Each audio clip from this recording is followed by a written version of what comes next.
Hi everyone, my name is Ksenia, welcome back. So I want to talk to you today about books that I plan to read in April, which is a bit of a lazy video, but yeah. So first of all, I will probably finish The Catcher in the Rye. If you don't know, this is one of my favorite books, or I guess I can say it's my favorite book. I reread it to get inside the story once again because I really love the story and it makes me feel really at home, so to say, even though it's not the funnest book of all, not the happiest books, but this is what it makes me feel good. Another reason why I chose to reread it now is that I plan to make a video about Salinger and about, well, Catcher in the Rye, of course, and about his other stories, less known. And this is something I'm really excited about, really looking forward to doing. I've been making lots of notes as I reread it, and I'm kind of curious how that would translate into video. So I'm very excited to make it. And yes, I will probably finish Catcher in the Rye in April, and I will make a video sometime in April as well. Then I have two books that are both very big, and I will probably read one of those because in my head they are similar. I don't know why. So the first one is Neverwhere by Neal Gaiman. The second one is The Rise and Fall of D.O.D.O by Neal Stephenson, Nicole, Galland. I haven't even checked the names, but yeah. So this is sci-fi, and this is urban fantasy, I suppose, and I know they are not the same, but in my head they are, like, I expect them to give me a similar feel, so to say.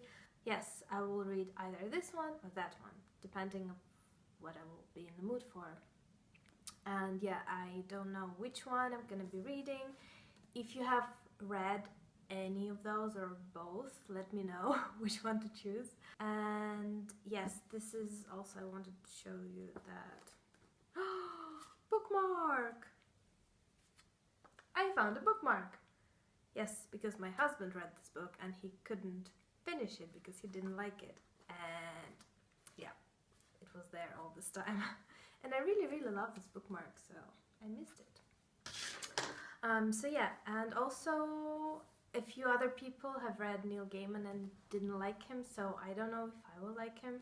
I know he's quite specific, so yeah, and I wanted to show you that there are very beautiful illustrations inside. Here they are. Then I finally want to get to Homegoing.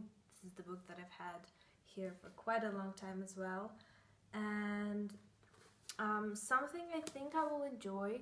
I'm not sure it's going to be like a 5-star read and the best book ever, but I'm sure I will enjoy it, and I don't know why I keep postponing it. No idea. I have 3 books written here in my to-read list. They are very different, but I don't know why I have them like written with a slash, so I want to pick either of those, one of those. And the first one is All the Ugly and Wonderful Things. I don't remember the author, so I'm sorry. The second one is If Nobody Speaks of Remarkable Things. And the third one is Written on the Body. And I want to choose one of those. I don't know which one I will choose. I think it'll depend on whether or not I'll have them in my library, or maybe I'll find some in the bookshop. I don't know. And they are very, very different.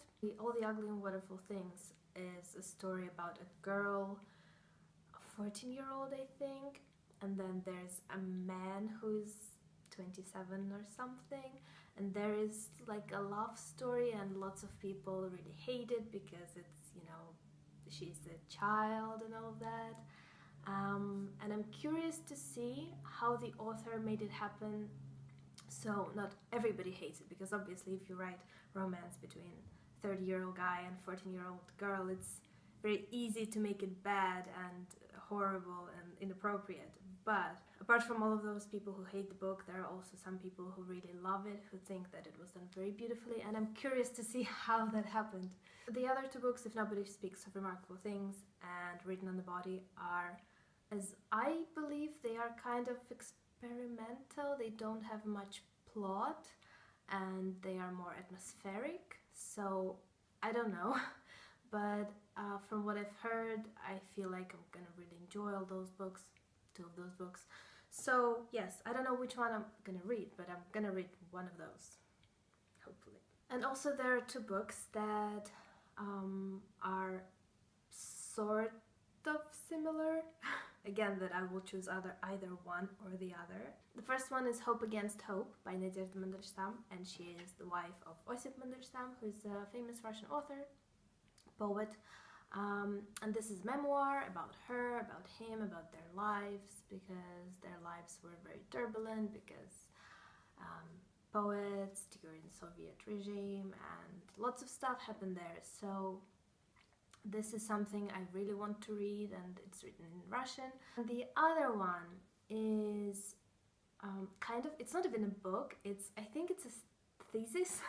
It's about Marina Tsvetaeva, who is also a famous Russian poet, who is my favorite Russian poet. I love her to bits, she's amazing. And this is a story about, not a story, this is a thesis about her and her love affair with a woman, Sofia Parnok, who is also a Russian poet, but she was very, she is not famous at all. I've only heard about her, I think, a month ago or so, when I first heard about this relationship.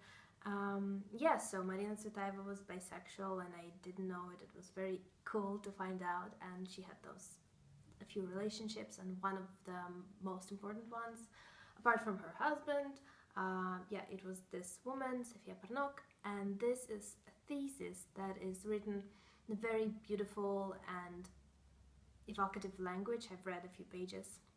Basically does a lot of research about Marina Tsvetaeva and Sofia Parnok, and also it goes into detail about their lives, about their poems that they wrote to each other. So this is very exciting.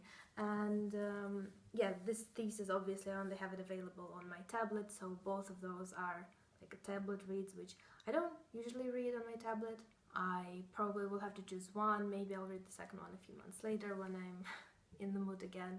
So this is quite a lot of books. Obviously I'm not going to read all of those. So yeah, we'll see. And if you've read any of those books, let me know, and let me know if you would recommend them to me. Because obviously I will choose based on what I feel like reading at the moment, but still having recommendations is very useful, so let me know. So thank you so much for watching. I'll see you next time, hopefully with some more informative video. Hopefully. Bye.